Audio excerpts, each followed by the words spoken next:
Hello everyone. तो मेरा नाम है दीपक हंसिया और आज हम अपना लेक्चर चालू करने वाले हैं हॉर्टिकल्चर का। जो आप पीछे देख सकते हैं स्क्रीन पे, मैं आपको एक एक करके पूरी हॉर्टिकल्चर कंप्लीट करा दूंगा इसी के साथ साथ, और बड़े आराम से पढ़ेंगे, बहुत अच्छे से पढ़ेंगे और समझ के पढ़ेंगे। चलिए तो आज के हम अपने लेक्चर को स्टार्ट करते हैं। ठीक, जैसे कि आप देख पा रहे हैं हॉर्टिकल्चर। तो हॉर्टिकल्चर के बारे में मैं आपको कुछ बेसिक नॉलेज दे देता हूँ कि हॉर्टिकल्चर एक ब्रांच है। ठीक है, हॉर्टिकल्चर जो है आपका लैटिन भाषा का शब्द होता है जो दो शब्दों से मेनली मिलके बना होता है। एक होता है हॉर्टस और एक होता है कल्चर। हॉर्टस मीन्स क्या होता है गार्डन, और कल्चर मीन्स क्या होता है कल्टीवेशन होता है। हॉर्टिकल्चर के अंदर अपन बहुत सारे फल फूल सब्जियाँ, ठीक है, प्रिजर्वेशन एंड फ्लोरिकल्चर, इन सब चीज़ों की स्टडी करते हैं। ठीक है, और हॉर्टिकल्चर के अंदर बहुत सारी फ्रूट क्रॉप्स, इन सब की स्टडी जो है हम करते हैं, और बाकायदा हम ये प्रॉपर तरीके से एक एक करके सभी क्रॉप्स को, पूरे हॉर्टिकल्चर को बाकायदा अच्छी तरीके से तैयार करेंगे और कंप्लीट करेंगे। चलिए तो आज के लेक्चर को हम स्टार्ट करते हैं।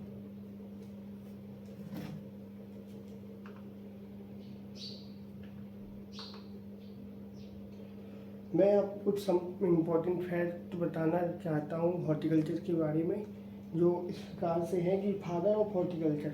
तो जो फादर ऑफ हॉर्टिकल्चर हैं वो हैं आपके T A Knight, J Lingley and L H Valley साहब। जो एल एच वैली साहब हैं वो फादर ऑफ वेजिटेबल साइंस भी हैं। ठीक, इसके बाद आती है हमारी तीन सोसाइटी। तीन सोसाइटी जो होती हैं वो कौन कौन सी होती है? एक होती है आपकी entomology society of India, second होती है आपकी horticulture society of India, and third जो है वो है आपकी पाइथोपैथोलॉजी सोसाइटी ऑफ इंडिया। इन तीनों की जो ईयर है वो साथ ही साथ आप याद कर लेना, आपको अच्छे से याद हो जाएंगे।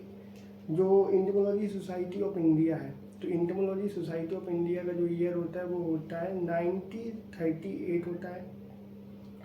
जो हॉर्टिकल्चर सोसाइटी ऑफ इंडिया, तो हॉर्टिकल्चर सोसाइटी ऑफ इंडिया का जो ईयर होता है वो होता है 1942 होता है। और इन पाइथोपैथोलॉजी सोसाइटी जो है उसका जो ईयर होता है वो होता है आपका 1947 होता है। तो इन तीनों को आप एक क्रम में याद कर लेना, बहुत बढ़िया रहेगा आपके लिए। इन तीनों को याद करना कि पहली है आपकी anthropology society of India, second है आपकी horticulture society of India, and third है आपकी इंडियन पाइथोपैथोलॉजी सोसाइटी। इन तीनों के जो ईयर है वो हैं आपके 1938, 1942 एंड 1947। आप देख सकते हैं यहाँ पे, आप चाहें तो उसको नोट भी कर सकते हैं। बाकी मैं ये PDF अपने वीडियो के नीचे डाल दूँगा तो आप उसको डाउनलोड भी कर सकते हैं।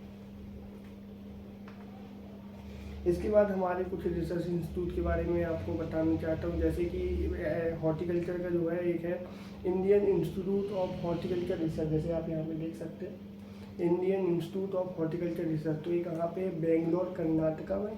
कहाँ पे? बेंगलोर कर्नाटका में। और ये कब स्टेबलाइज हुआ था? जैसे कि आप भी जानते हो, मैं भी जानता हूँ, फिर मैं आपको बता देता हूँ कि ये जो स्टेबलाइज हुआ था वो हुआ था 1967 में। तो Indian institute of horticulture research जो कहाँ पे? बेंगलोर कर्नाटका में। कब स्टेबलाइज हुआ? 1967 में। आप चाहे तो इसको नोट भी कर सकते हो, बाकी मैं ये सब डाल लूँगा तो आपको कोई दिक्कत नहीं आएगी। एंड आपका जो नीचे वो आप देख ही पा रहे होंगे कि क्या है, national horticulture board. National horticulture board जो कहाँ पे है? गुड़गांव हरियाणा में। और ये कब स्टेबलाइज हुआ था ये आप लोग मुझे बताइए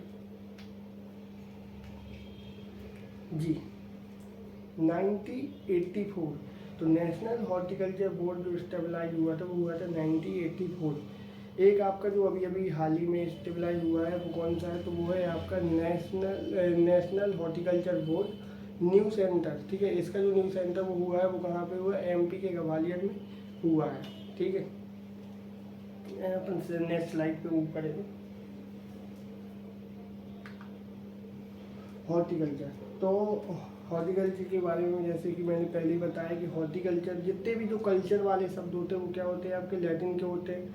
जिसके पीछे लॉजी लगा रहता है वो किस भाषा के शब्द होते हैं? वो होते हैं ग्रीक। लेकिन एग्रीकल्चर में जो खरीफ है, रबीब है, और जो अरेबिक, जी क्या है, अरेबिक भाषा के शब्द होते हैं। मानसून जो है आपका वो किस भाषा का शब्द है बताइए जी? मानसून जो है वो भी आपका अरेबिक भाषा का शब्द है। तो यहाँ पे देखिए जो हॉर्टिकल्चर है वो आपका लैटिन भाषा का शब्द है।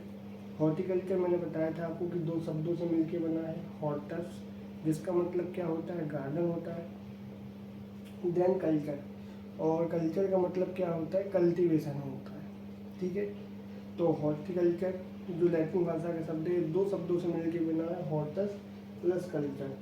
इसके अंदर अपन क्या करते हैं, इसकी हॉर्टिकल्चर की मीनिंग देखी जाए तो इसमें क्या करते हैं, study of fruit, vegetables, ornamental plants and medicinal plant. तो वैसे आप समझ पा रहे होंगे कि हॉर्टिकल्चर के अंदर अपन किसकी स्टडी करते हैं, study of fruit, vegetables, ornamental plants and medicinal plant. ये आपका जो गोल्डन रेवोल्यूशन है, तो गोल्डन रेवोल्यूशन जो चलाया गया था वो किस लिए चलाया गया था, फ्रूट प्रोडक्शन को बढ़ावा देने के लिए। ठीक, आप ये बताइए जो गोल्ड क्रांति है एग्रीकल्चर में, जो गोल्ड क्रांति है वो किस लिए चलाई गई थी, वो थी आपके आलू के प्रोडक्शन को बढ़ावा देने के लिए, याद रखिएगा।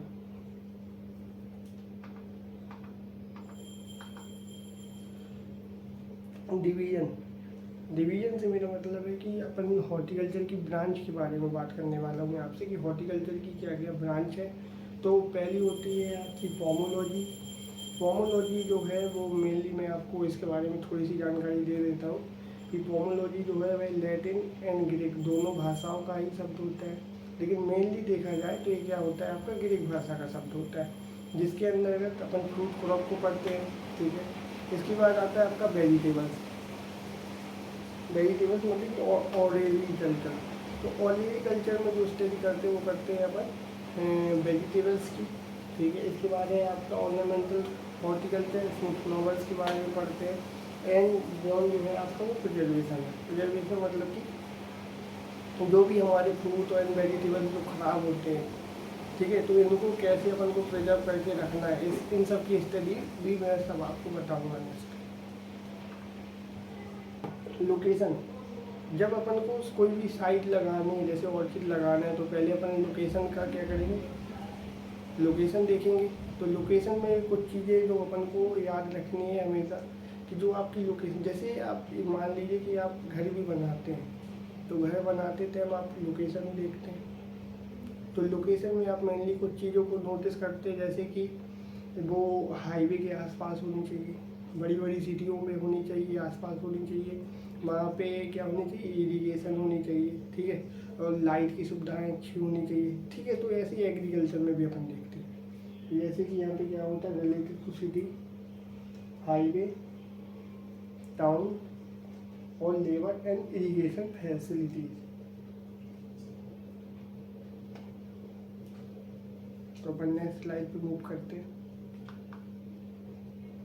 साइट का सिलेक्शन, साइट का सिलेक्शन जब भी अपन को ऑर्चिड लगाना है, ऑर्चिड का मतलब क्या होता है, बाग। जब भी अपन को बाग लगाना है तो अपन साइट का सिलेक्शन करेंगे। और साइट का सिलेक्शन कुछ इस प्रकार से, अगर आपकी जो स्लोप है, स्लोप का मतलब क्या होता है, ढलान। अगर ढलान 5% से ज़्यादा है तो अपन वहाँ पे ऑर्चिड लगाने के लिए वो सुटेबल तो नहीं होगी। ठीक, अगर 15% से ज़्यादा ढलान है तो वहाँ पे अपन क्या करेंगे, कंटूर फार्मिंग करेंगे। ठीक, और जो स्लोप रखेंगे वो कैसी रखी जाती है, साउथर्न स्लोप रखी जाती है। साउथर्न स्लोप रखने का मेन रीज़न जो होता है वो ये होता है कि जो साउथर्न स्लोप होती है, जो सन है वो ईस्ट से निकलता है, साउथ में जाता है और वेस्ट में डूब जाता है, वो कभी भी नॉर्थ में नहीं जाता, इसलिए साउथ स्लोप जो रखते हैं वो साउथर्न रखते हैं। ठीक है, 5% से ज़्यादा नहीं होना चाहिए, सुलझी फैसिलिटी। Thank you.